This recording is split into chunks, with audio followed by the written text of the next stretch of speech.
सबको जय मसीह की।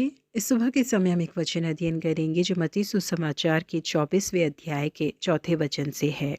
यीशु ने उनको उत्तर दिया, सावधान रहो, कोई तुम्हें ना भरमाने पाए। 2008 के दौरान केरला के कोट्टयम नाम की जगह में ये अफवाह फैलने लगी कि सूरज की नजदीकी में कुंवारी मरियम की छवि दिखाई दे रही है। जैसे ही सारे लोगों को ये खबर मिली तो वो सारे लोग वहां पर पहुंच गए कुंवारी मरियम की छवि को देखने के लिए। वो लोग एक पहाड़ी के ऊपर चढ़े और सूरज को बहुत ही ध्यान से देखने लगे। काफी लंबे समय तक अपनी नंगी आंखों से सूरज को देखने के कारण उन लोगों की आंखें अंधी हो गई। कांजरापल्ली में जो सेंट जोसेफ नाम का अस्पताल है, जहाँ पर कान, नाक, मुंह, गले और आंखों का इलाज होता है, वहाँ पर केवल एक दिन में 48 लोग इलाज के लिए भर्ती हुए और वहाँ पर इस बात का पता लगाया गया कि उनके रेटिना में जो फोटोकेमिकल का बदलाव हुआ था, इस कारण उनके आंखों के अंदर फोड़े आए थे और वही उनके अंधेपन का कारण था। वहाँ पर मौजूद एक डॉक्टर ने बताया कि हमारे पास जितने भी मरीज इलाज के लिए आए थे, लगभग उन सब की बीमारी एक ही समान थी, क्योंकि उनके रेटिना के मुख्य हिस्से को नुकसान पहुंचा था। यही कारण था कि वो सब अंधे हो चुके थे।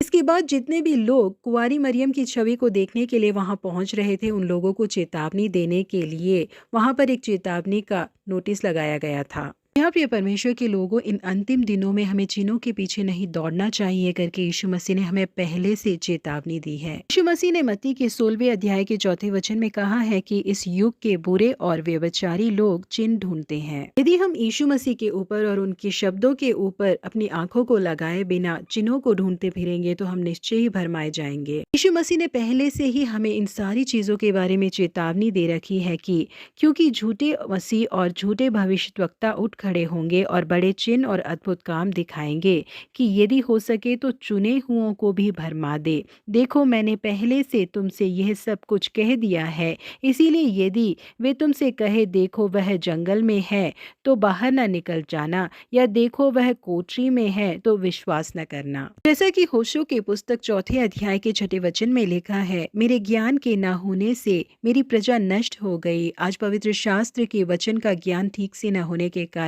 लोग भरमाए जाते हैं। प्रेरित पौलुस के द्वारा लिखी गई गलातियों की पत्री 1 अध्याय के 8वें वचन में वो कहते हैं, परंतु यदि हम या स्वर्ग से कोई दूत भी उस सुसमाचार को छोड़ जो हमने तुमको सुनाया है, कोई और सुसमाचार तुम्हें सुनाए तो शापित हो। जी हाँ प्रिय परमेश्वर के लोगों, अंतिम समय की चेतावनी को हम पवित्र शास्त्र से जाने, हम जागते रहे। परमेश्वर आप ही हमारी सुरक्षा करे। प्रभु आप सबों को आशीषित करे। Have a blessed day.